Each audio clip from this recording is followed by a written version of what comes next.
Friends, मैं हर्षिता शुक्ला आप सभी लोगों का हर्षिता क्लासेस में बहुत बहुत स्वागत करती हूँ। फ्रेंड्स, जैसा कि मैंने आप लोगों का डीएलएड चतुर्थ सेमेस्टर का गणित विषय का क्लास लेना स्टार्ट कर दिया है। क्लास 1 मैं लेकर के आ चुकी हूँ, ये आपका क्लास 2 है। और सबसे पहला चैप्टर मैंने लिया है करड़ी का, कड़ीगत राशि का चैप्टर फर्स्ट है आपका, उसी का ये पार्ट 2 है फ्रेंड्स।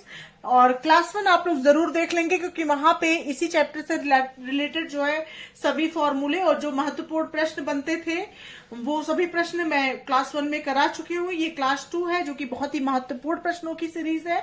तो चलिए फ्रेंड्स, आप लोग का ज्यादा समय ना लेते हुए क्वेश्चंस को कराना स्टार्ट करते हैं। अगर अभी तक आप लोगों ने हर्षिता क्लासेस को सब्सक्राइब नहीं किया है तो बिल्कुल सब्सक्राइब कर लें, क्योंकि यहाँ पे कठिन से कठिन प्रश्नों को मैं बिल्कुल आसान तरीके से आप लोगों को सॉल्व करना बताऊंगी, जिससे बिल्कुल भी आप लोगों के लिए गणित कठिन विषय नहीं रह जाएगा और किसी का भी बैक नहीं आएगा। तो चलिए, पहला क्वेश्चन मैंने लिया है क्यूब रूट 125 मल्टीप्लाई 343, मतलब करड़ी में है, क्यूब है यहाँ पे, करड़ी में 125 गुणे 343 का मान ज्ञात कीजिए। बहुत ही अच्छा प्रश्न है, आपकी परीक्षा के लिए आया हुआ प्रश्न है ये। तो इसको देखिए कैसे सॉल्व करेंगे। 125 और गुणे 343 है आपका ये। सबसे पहले हम क्या करेंगे फ्रेंड्स, 125 का फैक्टर निकाल लेंगे, यानी 125 का गुणनखंड निकाल लेंगे। तो 125 का गुणनखंड आपका हो जाएगा 5 से ये जाएगा, 5 दूना 10, 5वां में 25, फिर ये 5 से जाएगा, 5वां में 25, फिर ये 5 से जाएगा, 5 एकन्नम 5। उसी तरह से 343 का हम फैक्टर निकाल लेंगे। 343 का यहाँ पे फैक्टर निकालेंगे तो ये 7 से जाएगा, 7 चौक के 28, 6 34, 7 नवा 63, 7 सते 49 और 7 एकन्नम 7। ठीक है, अब इसको हम इस प्रकार से लिख सकते हैं। इसको लिख लेंगे फ्रेंड्स यहाँ पे क्यूब, और यहाँ 5 गुणे 5 आपका हो जाएगा, और गुणे 7 हो जाएगा। फ्रेंड्स, यहाँ पे क्यूब रूट है इसलिए यहाँ पे 3 का पेयर बनेगा। ठीक है, 3 का जोड़ा बनेगा। यहाँ पे कुछ नहीं होता तो हम 2 का जोड़ा बनाते हैं। यहाँ पे जहां पे कुछ भी नहीं लिखा होता है वहां पे 2 होता है, जहां पे लिखा होता है वहां पे जो संख्या लिखी होगी उतना ही हम जोड़ा बनाते हैं। तो यहाँ पे 3 लिखा हुआ है तो यहाँ पे 3 का जोड़ा बनाएंगे। तो यहाँ पे 5 3 बार आया है, इन तीनों का एक पेयर बन गया। ये 7 3 बार आया है, इसका एक पेयर बन गया। अब यहाँ से बाहर निकल गया आपका, यहाँ से 5 बाहर निकल आया और यहाँ से 7 बाहर निकल आया, और 7 5 हो गया आपका 35, और यही हो गया आपका आंसर। होप आप लोग को ये क्वेश्चन अच्छे समझ में आ गया होगा, कोई दिक्कत नहीं हुई होगी। बढ़ते हैं अगले प्रश्न की तरफ। नेक्स्ट क्वेश्चन नंबर 2 है करड़ी में 4 धन करड़ी में 44 धन करड़ी में 10,000 का मान बताइए। इसको देखिए कैसे सॉल्व करेंगे फ्रेंड्स। सबसे पहले हम इस वाले करड़ी को सॉल्व करेंगे, ठीक है। उसके बाद जो आएगा उसको यहां पर जोड़ करके इस वाली करड़ी को सॉल्व करते हैं। इस प्रकार से इस क्वेश्चन को सॉल्व करते हैं। सबसे पहले करके मैं बताती हूं कि किस प्रकार से इसको सॉल्व करेंगे। तो इसको सबसे पहले एज इट इज नोट कर लीजिए, 4 प्लस, और यहाँ पे करड़ी में है 44 और प्लस, और यहाँ पे आपका करड़ी में दिया गया है 10,000। ठीक है, 1 और 4 0। ठीक है, तो सबसे पहले ये वाली करड़ी हम सॉल्व करेंगे। ये वाली करड़ी, तो ये वाली करड़ी हम देख रहे हैं कि यहाँ पे 4 0 है, यानी 100 गुणे 100 आपका यहाँ पे आप लिख सकते हैं। तो यहाँ पे हो जाएगा आपका करड़ी 4 धन यहाँ पे 44 और धन यहाँ पे करड़ी में आप लिख सकते हैं 100 और गुणे 100 लिख सकते हैं। 100 गुणे 100 हो जाएगा आपका 10,000। ठीक है, अब यहाँ पे इसका जोड़ा एक बन गया, क्योंकि यहाँ पे कुछ नहीं है, यहाँ क्यूब नहीं है, स्क्वायर है, तो यहाँ पे जोड़ा बन जाएगा, जिसका मतलब 2 का जोड़ा बनेगा। ठीक है, तो यहाँ पे 100 हो गया। तो यहाँ पे आप लिख सकते हैं इसको इक्वल टू, यहाँ पे हो जाएगा 4 और धन यहाँ पे हो जाएगा करड़ी में 44, और ये 100 आपका बाहर निकल आएगा। इन दोनों में से 100 आपका बाहर निकल आया, 44 धन 100 हो गया। अब उसके बाद क्या होगा, यहाँ पे करड़ी में 4 और धन करड़ी में हो जाएगा आपका 144, यही तो होगा। अब फ्रेंड्स 144 किसका स्क्वायर होता है? आप लोग को पता है कि 144 होता है 12 का स्क्वायर, है ना? तो 12 गुणे 12 आप लिख सकते हैं, ठीक है, आराम से। अगर जिसका आपको स्क्वायर नहीं पता है उसका आप फैक्टर निकाल के ज्ञात करते हैं। अब आपको आसानी से पता है कि अगर 144 है तो 12 गुणे 12 लिख सकते हैं, 121 होता तो 11 गुणे 11 लिखते, 169 होता तो 13 गुणे 13 लिखते, ठीक है। तो जिसका आपको पता है 81 होता तो आप 9 गुणे 9 लिख देते डायरेक्ट, उसमें छोटा करने की जरूरत नहीं है। तो इस तरह से आप लिख सकते हैं। तो 12 गुणे 12 आपका हो गया। अब उसके बाद यहाँ पे क्या हो जाएगा, 4 धन इसमें से 12 का जोड़ा बन गया, एक 12 बाहर निकल गया, 12 धन 4 16 हो गया। अब यहां पे हो जाएगा बराबर अंडर रूट 16। अब 16 किसका होता है? 16 होता है 4 गुणे 4, 4 चौके 16 होता है, 4 चौके 16 होता है। अब इसमें से एक 4 आपका बाहर निकल गया और यही 4 आपका हो गया आंसर, है ना। इसी प्रकार से इस क्वेश्चन को सॉल्व करेंगे। होप आप लोग को ये क्वेश्चन भी अच्छे समझ में आ गया होगा। फिर से समझ लीजिए।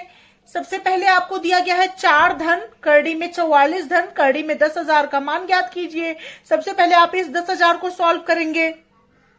यहाँ पे 4 जीरो है, 4 जीरो लाने के लिए 100 गुणे 100 अगर आप करेंगे तो 100 गुणे 100 में एक और आगे 4 जीरो बढ़ जाएगा, ठीक है। तो इसको आप आराम से यहाँ पे 100 गुणे 100 लिख सकते हैं। अब चूंकि यहाँ पे कुछ नहीं है, यहाँ पे 3 था तो आपने 3 का जोड़ा बनाया था पिछले वाले क्वेश्चन में, लेकिन यहाँ पे 2 है, कुछ नहीं है तो 2 है, 2 का जोड़ा बनेगा। 100 का जोड़ा बन गया तो यहाँ पे एक 100 बाहर निकल गया, ये 100 जो बाहर निकल गया ये 44 के साथ जुड़ गया। यहाँ पे 100 धन 44 बराबर 4 धन करड़ी में 144 हो गया। अब 144 किसका स्क्वायर होता है? 12 का स्क्वायर होता है, 12 गुणे 12, तो 12 गुणे 12 आप कर देंगे यहाँ पे, और 4 धन 12 यहाँ पे आप लिख देंगे। 12 4 आपका हो जाएगा 16, करड़ी में 16, और 16 को आप लिख सकते हैं 4 गुणे 4 और बराबर 4 आपका हो जाएगा आंसर। 4 का जोड़ा बन गया, एक 4 आपका बाहर निकल गया, यही आपका आंसर हो गया। होप आप लोग को ये क्वेश्चन भी अच्छे समझ में आ गया होगा। बढ़ते हैं अगले प्रश्न की तरफ।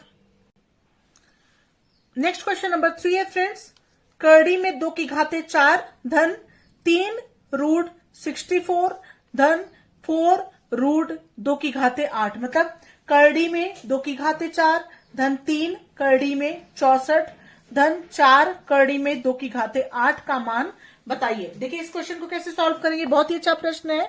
तो यहाँ पे आप क्या करेंगे, करड़ी में 2 की घाते 4 है और धन 3 और करड़ी में 64 है और धन 4 और करड़ी में 2 की घाते 8 आपको दिया गया है, ठीक है। इसको आप लिख सकते हैं यहाँ पे जब कुछ नहीं है तो 2 है, ये मैंने आपको बताया। यहाँ पे कुछ नहीं है तो यहाँ पे 2 आप एज्यूम कर लीजिए, 2 आपका रहेगा ही रहेगा। जहां पे 3 है तो वहां पे तो 3 है, जहां पे 4 है वहां पे तो 4 ही है, लेकिन जहां कुछ नहीं है वहां पे क्या है, 2 है, ये ठीक है। ये बिल्कुल दिखाई अदृश्य रूप में 2 वहां पे स्थित है। तो यहाँ पे फ्रेंड्स 2 की घाते 4 है तो आप इसको लिख सकते हैं 2 की घाते 4 और गुणे यहाँ पे 2 है तो 1/2 आप लिख सकते हैं, ठीक है। नेक्स्ट है आपका प्लस 3 और यहाँ पे 64 है तो 64 को आप किस तरह से लिख सकते हैं, 4 इस तरह से, रुकिए, 3 और यहाँ पे हो जाएगा 64 हो जाएगा 4 का क्यूब, 4 चौके 16 चौके 64, 4 गुणे 4 का जब 3 बार गुणा होगा यानी 4 का क्यूब हो जाएगा, तो वही तो आपका 64 होगा, 4 का क्यूब हो गया। और धन यहाँ पे हो जाएगा 2 की घाते 8 और गुणे यहाँ पे 4 है तो 1/4 हो जाएगा, ठीक है। जो चीज यहां पे रहती है वो बटे के रूप में जाके हो जाती है ऊपर की ओर, ठीक है, घातांक पे बटा होता है, ठीक है। अब यहाँ पे देखिए कि इसको किस प्रकार सॉल्व करेंगे। ये हो जाएगा 2 की घाते 4 और गुणे 1/2 और धन 3 और सॉरी यहाँ पे 4 है ना, 3 नहीं है, 4 है, 4 की घाते 3 और गुणे 1/3, 4 की घाते 3 ये है और गुणे ये 3 है तो 1/3 हो गया, और धन 2 की घाते 8 ये है 8 ना, और गुणे 1/4। अब इसको सॉल्व कर लीजिए। ये हो जाएगा 2 से ये 4 कट गया, 2 दूना 4 हो गया, 3 से 3 कट गया, एक बार गया, 4 एकन्नम 4, 4 दूना 8 हो गया। ठीक है, अब ये क्या बचा आपका, ये हुआ 2 का स्क्वायर और धन 4 की घाते 1 और धन 2 का स्क्वायर। अब इसको सॉल्व कर लीजिए। 2 का स्क्वायर बराबर 4 हो गया, धन 4 का एकन्नम 4 हो गया और धन 2 का स्क्वायर बराबर 4 हो गया।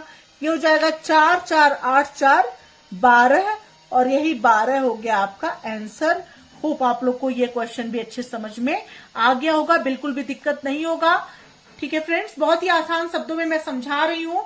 इस सब क्वेश्चंस को नोट करते चलिए ताकि आप लोगों को कोई भी दिक्कत ना हो, नोट्स बनाते चलिए। ठीक है, तो नेक्स्ट क्वेश्चन की तरफ बढ़ते हैं। नेक्स्ट क्वेश्चन नंबर 4 है, बहुत इंपॉर्टेंट प्रश्न है और ये आपकी जो किताब है, जो आपकी पुस्तक चलती है बीटीसी में, उसी पुस्तक का ये प्रश्न मैंने लिया है। इसमें जो आपकी SCERT की बुक चलती है आपकी सिलेबस के अकॉर्डिंग, उससे भी प्रश्न है और जो आपकी परीक्षा में और कठिन प्रश्न पूछे जा सकते हैं वो भी प्रश्न है। आसान से आसान, कठिन से कठिन सभी प्रश्नों को मैंने इस वीडियो में सम्मिलित किया है फ्रेंड्स, ताकि आप लोगों के लिए कोई भी प्रश्न जो है वो कठिन ना रहे। ठीक है, क्योंकि कभी कभी क्या होता है, जिस क्वेश्चन को हम लोग बहुत इजी मानते हैं उसी में गलती करके चले आते हैं। तो बिल्कुल आप लोग गलती ना करें, इसलिए मैं सब कठिन प्रश्नों को और इजी टाइप प्रश्नों को सभी को मैंने सम्मिलित किया है। यहाँ पे √3 होल मतलब टू दी पावर 5 होल 5 हो गया, मल्टीप्लाई 9 का square is equal to 3 to the power n multiply 3√3 हो तो n का मान आपको ज्ञात करना है। इस n का मान आपको ज्ञात करना है।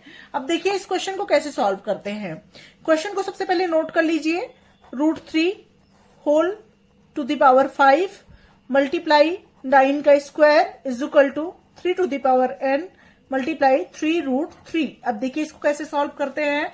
इसको आप लिख सकते हैं यहाँ पे कुछ नहीं है तो मैंने बताया है आपको क्वेश्चन में, यहाँ पे 2 रहेगा तो यहाँ पे हो जाएगा आपका 3 और ब्रैकेट क्लोज 5/2। इस तरह से 1/2 मतलब 5/2, जब आप 5 मल्टीप्लाई 1/2 होगा यहाँ पे, है ना, कर्डी हटाने के लिए क्या करेंगे, 5 मल्टीप्लाई 1/2 लिखेंगे तो ये 5 1 जा 5 और अपॉन 2 मतलब 5.2 हो गया। और मल्टीप्लाई यहाँ पे हो जाएगा 9 का स्क्वायर है तो यहाँ पे 3 का स्क्वायर का होल स्क्वायर आप लिख सकते हैं। 9 को 3 का स्क्वायर भी तो लिख सकते हैं, 3 का स्क्वायर का होल का स्क्वायर और is equal to 3 to the power n हो गया आपका। और मल्टीप्लाई 3√3 को आप लिख सकते हैं, यहाँ पे 3 है यहाँ पे √3 है तो यहाँ पे ये दोनों आपस में गुणा के रूप में है ना, तो यहाँ पे 3 आप लिख सकते हैं, 3 की पावर 1 हो जाएगा क्योंकि यहाँ पे कोई पावर नहीं है, 1 हो जाएगा। और यहाँ पे हो जाएगा फ्रेंड्स मल्टीप्लाई, यहाँ पे 3 के आगे ये कर्डी है तो यहाँ पे 2 होगा ना, जहां कर्डी है वहां पे 2 रहेगा तो 3 टू दी पावर 1/2 हो जाएगा। होप आप लोग को समझ में आ गया होगा। ये वाला समझ लीजिए 3√3 है तो 3√3 मतलब 3 मल्टीप्लाई √3 भी तो आप इसको लिख सकते हैं इतने चीज को। तो 3 मल्टीप्लाई तो 3 की पावर कुछ नहीं है तो 1 होगा, यहाँ 1 लिख दीजिए। यहाँ √3 है तो √3 को रूट हटाने के लिए आप क्या करेंगे, यहाँ पे रूट के आगे कुछ नहीं रहता तो 2 रहता है तो यहाँ पे 1/2 से आप इस तरह से घातांक के रूप में 1/2 आप लिख सकते हैं। इतना आप लोग को समझ में आ गया होगा। अब बढ़ते हैं अगले नेक्स्ट लाइन की तरफ। तो यहाँ पे क्या हो जाएगा फ्रेंड्स, इसको आप लिख सकते हैं, यहाँ पे बेस सेम है ना, आधार समान है, 3 3 है। मैंने आपको बताया था आधार समान हो तो घातांक आपस में क्या हो जाते हैं, जुड़ जाते हैं। तो सबसे पहले इसको सॉल्व कर लीजिए। यहाँ पे 1 मिनट सॉल्व करने की जरूरत भी नहीं है, आप लोग ऐसे समझ लेंगे। यहाँ पे आधार समान है, यहाँ पे 3 है यहाँ पे 3 है तो एक आप 3 लिख सकते हैं। यहाँ 5/2 है तो ये घातांक में एक जगह 5/2 पहले वाले में लिखेंगे और दूसरे वाले में यहाँ पे घातांक में 2 दूना 4 हो जाएगा, है ना। ये घातांकों का आपस में गुणा हो जाएगा ना तो 2 दूना 4 हो जाएगा। जो क्लास 1 आप लोग देखेंगे उसमें मैंने ये सब बताया है आप लोगों को कि यहाँ पे अगर a हो यहाँ b हो तो यहाँ पे घातांक आपस में गुणा हो जाता है, ठीक है, घात a b हो जाएगा तो यहाँ पे 4 हो जाएगा, 2 दूना 4 हो जाएगा। और यहाँ पे बेस सेम है ही तो आधार समान है तो एक ही बार 3 लिखेंगे और घातांकों का आपस में गुणा हो जाएगा तो यहाँ पे +4 हो जाएगा, 2 दूना 4, ठीक है, इस तरह से हो गया। और इज इक्वल टू यहाँ पे हो जाएगा तीन, यहाँ पे भी आधार समान है, तीनों जगह तीन तीन है, और तब घातांकों का आपस में जोड़ हो जाता है।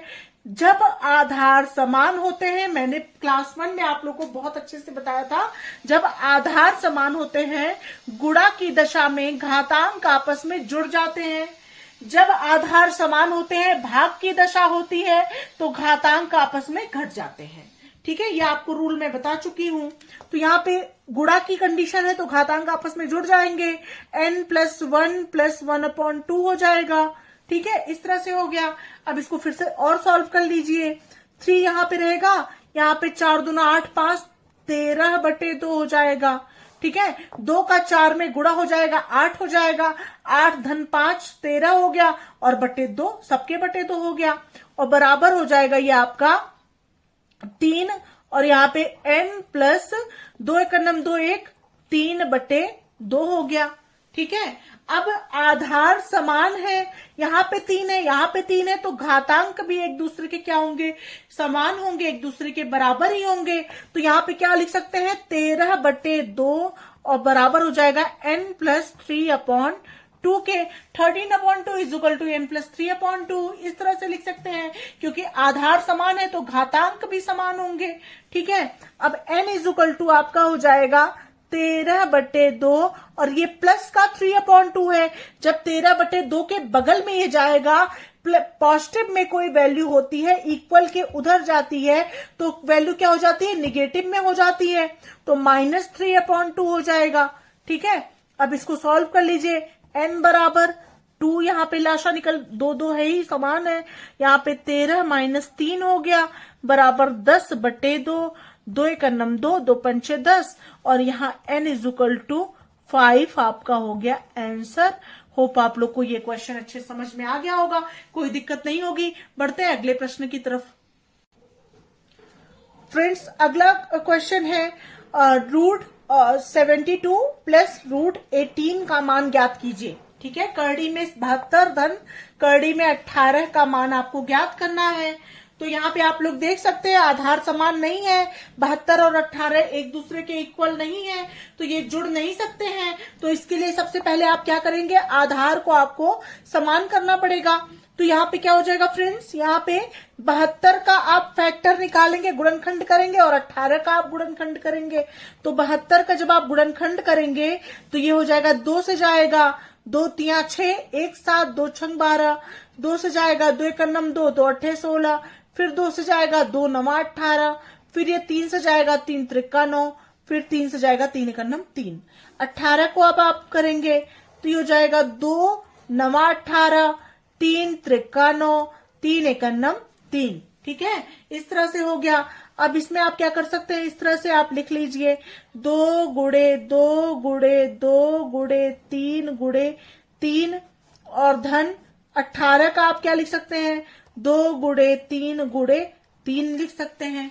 ठीक है, अब यहाँ पे मैं आपको बताई थी, यहाँ कुछ नहीं है तो 2 है, यहाँ कुछ नहीं है तो 2 है, तो 2 2 का पेयर आप बनाएंगे, तो इस 2 का एक पेयर बन गया, इस 3 का एक पेयर बन गया, इस 3 का एक पेयर बन गया।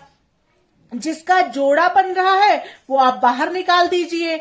तो बाहर निकालेंगे तो इसमें से 1 2 बाहर निकल आया, इसमें से 1 3 बाहर निकल के आया। इस बचे हुए 2 का कोई जोड़ा नहीं है तो ये करड़ी में ही रहेगा 2। ठीक है, और धन इस 3 का एक जोड़ा बन गया तो ये 3 बाहर निकल आया, करड़ी में 2 बचा। ठीक है, अब यहाँ पे किस तरह से सॉल्व करेंगे, देखिए ध्यान से समझिएगा बिल्कुल क्वेश्चन को। 2 दूना 4 √2 यहाँ पे हो गया, और धन यहाँ पे क्या बचा आपका, नहीं यहाँ पे 3 निकलेगा ना बाहर, ये 3 निकलेगा, 3 × 3 है तो यहाँ 3 निकलेगा, 3 दूना 6, यहाँ पे 6 हो जाएगा, 6 √2 हो जाएगा, और धन 3 √2। ठीक है, यहाँ पे 2 का पेयर बन रहा है और इस 3 का पेयर बन रहा है, तो 3 दूना 6 हो गया, 6 √2, और धन यहाँ पे 3 का जोड़ा बन रहा है तो 3 √2, तो 6 √2 धन 3 √2। अब आपका ये आधार समान हो गया, करड़ी का आधार समान है तो ये आपस में जुड़ जाएंगे। तो यहाँ पे हो जाएगा फ्रेंड्स, यहाँ पे हो जाएगा 6 3 9 √2, और यही हो जाएगा आपका आंसर। होप आप लोग को ये क्वेश्चन समझ में आ गया होगा। अगले क्वेश्चन की तरफ बढ़ते हैं। नेक्स्ट क्वेश्चन नंबर 6 है फ्रेंड्स, √50 प्लस √98 प्लस √72 का मान ज्ञात कीजिए। मतलब करड़ी में 50, धन करड़ी में 98, धन करड़ी में 72 का आपको मान ज्ञात करना है। तो इसमें भी वही फैक्टर निकालेंगे, 50 का सबसे पहले निकालेंगे। तो यहाँ पे 50 का फैक्टर क्या निकलेगा, ऐसे ही समझ लीजिए 50 का 2 गुणे 5 गुणे 5 हो जाएगा। 55 25 दूना 50 होता है। और धन 98 का क्या हो जाएगा, 2 गुणे 7 गुणे 7 हो जाएगा। 7 7 49 दूना 98 होता है। और धन 72 का आप पहले में निकाले ही थे। 72 का क्या आ जाएगा, 72 का आपका आ जाएगा 2 गुणे 2 गुणे 2 गुणे 3 गुणे 3 हो जाएगा। ठीक है, यही तो 72 का निकल के आया था पहले में। अब इसको सॉल्व कर लीजिए। यहाँ पे 5 का जोड़ा बन गया, यहाँ पे 7 का जोड़ा बन गया, यहाँ पे 2 का और 3 का जोड़ा बन गया। तो इसमें से एक 5 बाहर निकल गया, 5 √2 हो गया। धन 7 बाहर निकल गया, इन जोड़े में से 7 बाहर निकल गया, 7 √2 हो गया। धन यहाँ पे 2 का जोड़ा बन गया, 2 बाहर निकल गया और गुणे 3 बाहर निकल गया और √2 हो गया। ठीक है, समझ में आ रहा होगा आप लोगों को। अब यहाँ पे हो जाएगा 5 √2। अब यहाँ पे हो जाएगा 5 7 5 12 और 3 दूना 6, 12 6 18, 18 √2 और यही आपका हो गया आंसर। करड़ी में जब संख्या समान हो जाती है तो ये तीनों आपस में जुड़ जाते हैं। तीनों जगह 2 2 है इसलिए जुड़ जाएंगे। तो यहाँ पे 3 दूना 6 है, यहाँ 7 है, 7 6 13 और 5 18 √2 और यही आपका आंसर हो गया। बढ़ते हैं अगले प्रश्न की तरफ। नेक्स्ट क्वेश्चन नंबर 7 है फ्रेंड्स, करड़ी में 75 धन करड़ी में 108 माइनस करड़ी में 147 का मान ज्ञात कीजिए। इस तरह का प्रश्न बहुत पूछा जाता है परीक्षा में। ठीक है, तो इसमें बिल्कुल आप लोग गलती मत करिएगा। तो यहाँ पे फ्रेंड्स 75 का आप निकालेंगे तो क्या हो जाएगा, 3 गुणे 5 गुणे 5 हो जाएगा। 55 25 3 75 हो गया। और धन 108 का आप निकालेंगे तो 108 का आप फैक्टर यहाँ पे अलग कर लीजिए। 2 पंचे 10, 2 चौके 8, 2 से जाएगा 2 दूना 4, 1 5, 2 सत्ते 14, फिर 3 से जाएगा 3 9 27, फिर 3 से जाएगा 3 त्रिका 9, फिर 3 से जाएगा 3 1 3। तो यहाँ पे हो गया करड़ी में 2 गुणे 2, कितनी बार 2 है, 2 बार 2 है, 3 बार 3 है, गुणे 3 गुणे 3 गुणे 3 हो गया। और माइनस 147 है तो 147 का आप निकालेंगे तो 147 का क्या हो जाएगा, 3 से जाएगा 3 चौके 12, 2 14, 3 9 27, 7 से जाएगा 7 7 49, 7 1 7। तो यहाँ हो जाएगा 3 गुणे 7 गुणे 7 हो गया आपका। ठीक है, अब लिख लीजिए इसको किस प्रकार से लिखेंगे। इसका पेयर बन गया, इसका पेयर बन गया, इसका पेयर बन गया, इसका पेयर बन गया। जिसका जिसका जोड़ा बन रहा है उसको जोड़ा के रूप में दिखाइए पहले। ये 5 5 का जोड़ा बन रहा है, यहाँ 2 का जोड़ा बन रहा है, 3 का जोड़ा बन रहा है, इस 3 का नहीं बन रहा है। यहाँ पे 7 का बन रहा है, इस वाले 3 का नहीं बन रहा है। तो यहाँ पे इस 5 में से एक 5 बाहर निकल गया, 5 √3 हो गया। प्लस यहाँ पे 2 और 3 बाहर निकल गया, 2 गुणे 3 और यहाँ पे √3 हो गया। यहाँ पे माइनस 7 बाहर निकल गया और यहाँ पे √3 हो गया। ठीक है, अब इसको यहाँ पे लिख सकते हैं। यहाँ पे 5 √3 धन 3 दूना 6 √3 और माइनस 7 √3 इस प्रकार से हो गया। ठीक है, अब यहाँ पे 6 5 हो गया, 11 √3, 11 √3 माइनस 7 √3। तो 11 में से 7 गया तो क्या हो गया, 4 √3। ठीक है, इस प्रकार से आंसर आ गया। ठीक है, 4 √3 यही आपका आंसर आ गया। 11 में से 7 गया 4 और ये 4 √3 आपका आंसर आ गया। जब आपका ये वाला समान हो जाता है तभी ये घटता और जुड़ता है, या ये बात हमेशा आप ध्यान में रखिएगा। अगले क्वेश्चन की तरफ बढ़ते हैं। नेक्स्ट क्वेश्चन नंबर 8 है, 0.00032 और bracket close to the power 0.6 का मान ज्ञात कीजिए। यही आपका प्रश्न है। और देखिए इस प्रश्न को आप कैसे सॉल्व करेंगे, बहुत ही अच्छा प्रश्न है फ्रेंड्स। तो फ्रेंड्स 0.000 और 32 को आप लिख सकते हैं 32 का जब आप फैक्टर निकालेंगे तो हो जाएगा 2 एकन्नम 2, 2 छंग 12, 2 अट्ठे 16, 2 चौके 8, 2 दूना 4, 2 एकन्नम 2। कितनी बार 2 आया? 1 2 3 4 5 बार 2 आया। तो इसको आप 0.2 की पावर कितना लिख सकते हैं? यहां पे 1 लिखेंगे, यहां पे 1 2 3, ठीक है, 4, 1, मतलब यहां पे कितनी संख्या है? 0.2 होगा तो ये कितनी बार, ये कितनी, 1 मिनट, हाँ 0.2 इसका आ गया, ठीक है, 0.2 आ गया ना इसका। और कितनी बार है? 1 2 3 4 5 बार है, तो यहाँ 5 हो गया। अब ये बाहर इस तरह से लिख करके 0.6 आप लिख सकते हैं, ठीक है। होप आप लोग को समझ में आ रहा होगा। 0.2 यहां पे लिख सकते हैं, 0.00032 को आप लिख सकते हैं 0.2, और यहाँ पे कितनी बार 5 है?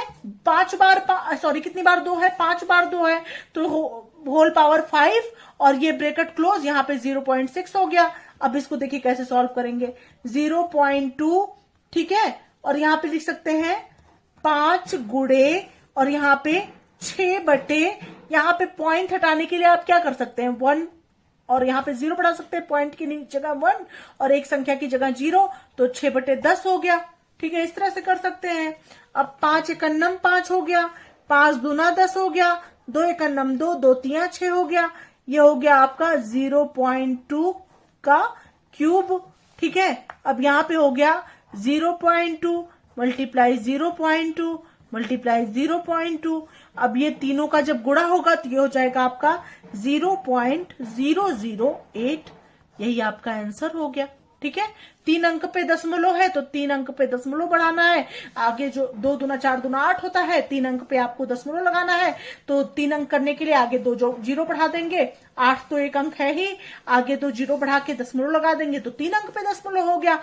मतलब 3 बार जब गुणा हो रहा है और एक एक अंक पे दशमलव है तो दशमलव जुड़ जाता है, दशमलव का स्थान आगे की ओर खिसक जाता है। तो यहाँ पे 1 2 3 मतलब 3 अंक पे दशमलव होना चाहिए आगे की ओर, और 2 जीरो बढ़ा के 1 कर देंगे, आगे की ओर हो जाएगा इस तरह से। नहीं तो आप गुणा करके देखिए तब आंसर आएगा।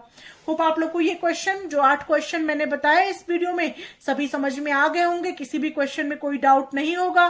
क्लास 3 लेकर के मैं शीघ्र ही हाजिर होंगी फ्रेंड्स, और क्लास 3 में मैं नया चैप्टर शुरू करूंगी आप लोगों के लिए, जो इसके बाद का चैप्टर है। और ये क्लास 1 और क्लास 2 में मैं ये पूरा चैप्टर खत्म कर चुकी हूँ, इसको आप जरूर देख लीजिएगा दोनों क्लास। और क्लास 3 आपका जो आएगा वो अगले चैप्टर का आएगा। तो आप लोग तैयारी करते रहिए, बेहतरीन प्रिपरेशन करने में जुट जाइए, क्योंकि 4th सेमेस्टर की गणित थोड़ी कठिन है अन्य सेमेस्टर्स की अपेक्षा, और इसमें बैक बहुत ज्यादा आता है। तो आप लोग बिल्कुल मन से तैयारी करना स्टार्ट कर दीजिए, लापरवाही मत करिए, परीक्षा का इंतजार अभी मत करिए कि परीक्षा आएगा तभी तैयारी करेंगे, ठीक है। तो परीक्षा बहुत अधिक दूर नहीं है, जल्दी होगी आप लोग की परीक्षा 4th सेमेस्टर की। तो बिल्कुल आप लोग तैयारी करना स्टार्ट कर दें। मिलते हैं नेक्स्ट वीडियो के साथ, तब तक के लिए thank you so much friends, thanks for watching my video.